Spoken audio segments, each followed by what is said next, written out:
মমিজ makeover, জানেন তো বিষয়টি কি? কাদের ক্ষেত্রে আমরা মমিজ মেকওভার করি, কি কি প্রসিডিউরের মধ্যে থাকে এবং কিভাবে আপনাদের পোস্ট অপারেটিভ ইনস্ট্রাকশন গুলো ফলো করতে হবে, আজকে এই বিষয়ে কথা বলবো। আমি ডাক্তার তামান্না আহমেদ, একজন প্লাস্টিক সার্জারি বিশেষজ্ঞ। মমিজ মেকওভার নামটা শুনে একটু হয়তো বুঝতে পারছেন, এটা আমরা সাধারণত মায়েদের ক্ষেত্রে বেশি করি।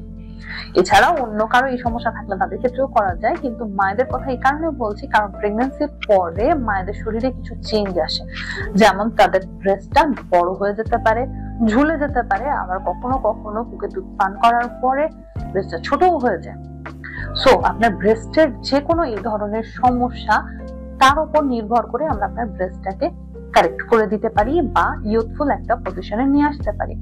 এবং এই প্রসিডিওর গুলোর কারণে অনেকে আমাদেরকে জিজ্ঞেস করেন পরবর্তী প্রেগন্যান্সিতে কোনো কমপ্লিকেশন হবে কিনা। না, আপনি চাইলে এই অপারেশনের পরবর্তীতে আবার প্রেগন্যান্সি বা কনসিভ করতে পারেন এবং সেক্ষেত্রে আপনি বাচ্চাকে বুকের দুধও খাওয়াতে পারেন যদি অন্য কোনো সমস্যা আপনার না থেকে থাকে।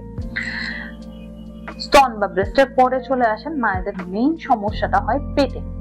পেটটা ফুলে যায়, বড় হয়ে যায়, ঝুলে যায় এবং এটা কখনোই কোনো এক্সারসাইজের মাধ্যমে আবার আগের পর্যায়ে আসে না।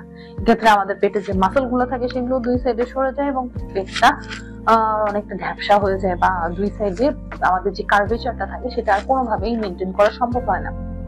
এই ক্ষেত্রে আমরা আপনাকে লাইপোসাকশন এবং পরবর্তীতে টামি টাক সার্জারির মাধ্যমে এইটার চমৎকার একটা রেজাল্ট দিতে পারি। এই ক্ষেত্রে লাইপোসাকশনের মাধ্যমে আমরা আপনার পেটের অতিরিক্ত ফ্যাট গুলো এবং দুই সাইডের যে অতিরিক্ত ফ্যাট গুলো জমে সেই ফ্যাট গুলো বের করে নিয়ে আসি এবং সেই সাথে আপনার নাভির নিচ থেকে যতটুকু চামড়া ঝুলে যায় সেই ঝুলা চামড়াটা পুরোটা ফেলে দিতে পারি। এক্ষেত্রে সিজারের চেয়ে বড় একটা দাগ থাকে। আর এই ক্ষেত্রে আপনার আরেকটা চমৎকার ব্যাপার হয়, সেটি হচ্ছে পেটের যে ফাটা দাগগুলো নাভির নিচ থেকে থাকে সেগুলো সব রিমুভ হয়ে যায়।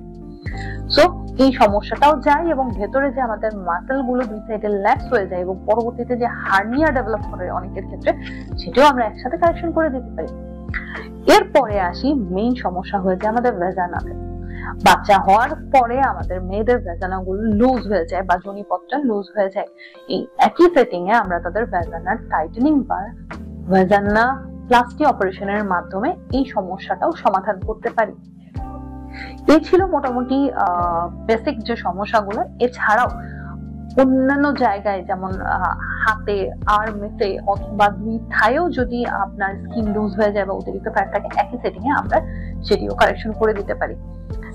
এরকম যারা মাতৃত্বকালীন সময়ের পরে বিভিন্ন ধরনের সমস্যায় ভুগছেন, তারা তাহলে দেরি না করে বা হীনমন্যতা না ভুগে এই বিষয়ে আরো বিস্তারিত জানতে অবশ্যই আমাদের সাথে আমাদের নিম্নবর্ণিত ঠিকানায় যোগাযোগ করবেন।